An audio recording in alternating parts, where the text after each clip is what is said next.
to the Red Pump Inn. As you gathered, part of this building is very, very old, dating back to the 1700s. But this is a storytelling tour, and believe you me, there are 3 gorgeous stories from this very, very room. We'll have the first one right now. Would you believe that you're in an area called Bashall, Eaves, and just that one word sends a shiver down the spine of every Scotland Yard detective. This story is a true story. You can look it up, and I shall bring it to life right now. We're going to turn the clock back now to March the 18th, 1934, and a farmer that regularly came here called Jim Dawson. Jim Dawson was 46 years old, very well liked, had no known enemies, and he farmed the very, very fields for that very window there. March the 18th, 1934, he came here to the Red Pump, went to the bar and ordered a pint of bitter. He stayed here for 3 hours and consumed in those 3 hours 5 more pints of beer and a glass of gin.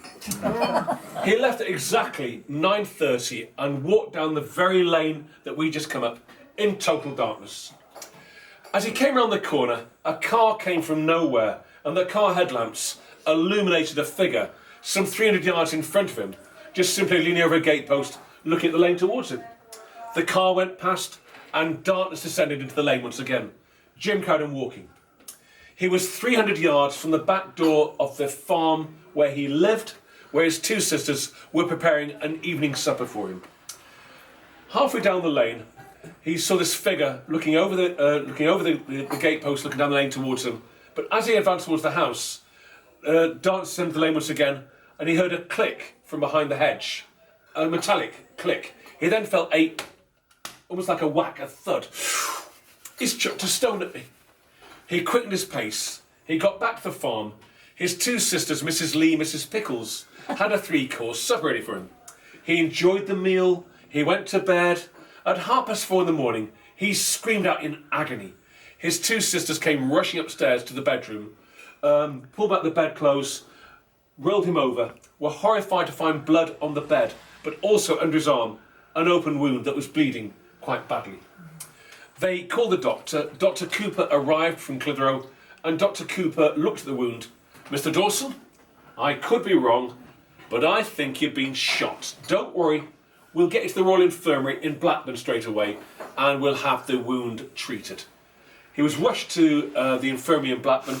They took an X-ray, and yes, he had indeed been shot, but not by a conventional bullet, but a most unusual shaped bullet, the shape and size of a bird's egg, which was embedded in between 2 ribs, just under his left arm. The surgeon said, Mr. Dawson, don't worry, we have located the bullet, and we shall remove this right away. Oh no, you won't. I don't like operations. In fact, I'm terrified of operations. I'm not letting you touch me. Mr. Dawson, you've been shot. We need to remove the bullet. No, I don't like operations. I'm not letting you touch me. I hate operations. Well, he was an adult. They couldn't force him. All they could do was put a gauze bandage over the wound and send him back here again. On arriving back here in the village of Bashall, Eaves, the first thing he did was contact the West Yorkshire Police. They sent 2 officers, Inspector Elliott and Inspector Blake, 2 very, very good detectives who had just secured a murder in the city of York.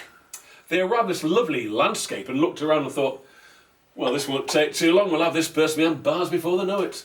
They interviewed Jim Dawson. Now, Mr. Dawson, last night you said you walked down the lane here.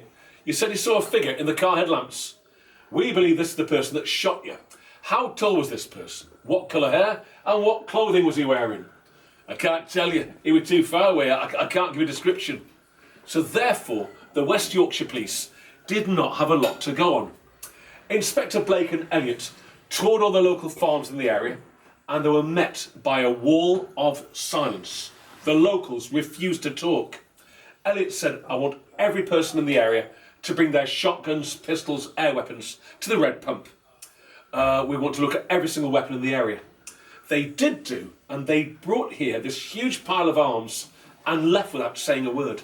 On the 3rd day, Jim's wound turned septic. He came down with a terrible fever, very high temperature, and against his wishes, against his will, he was rushed back to the Royal Infirmary, where the surgeons removed this very ugly, shaped bullet, the shape and size of a bird's egg. But poor Jim that night died of septicemia, blood poisoning.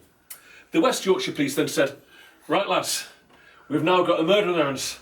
And murder, way back in 1934, would and did hit the front page of every newspaper in Great Britain. The West Yorkshire Police could not get a single lead because the locals wouldn't talk to them.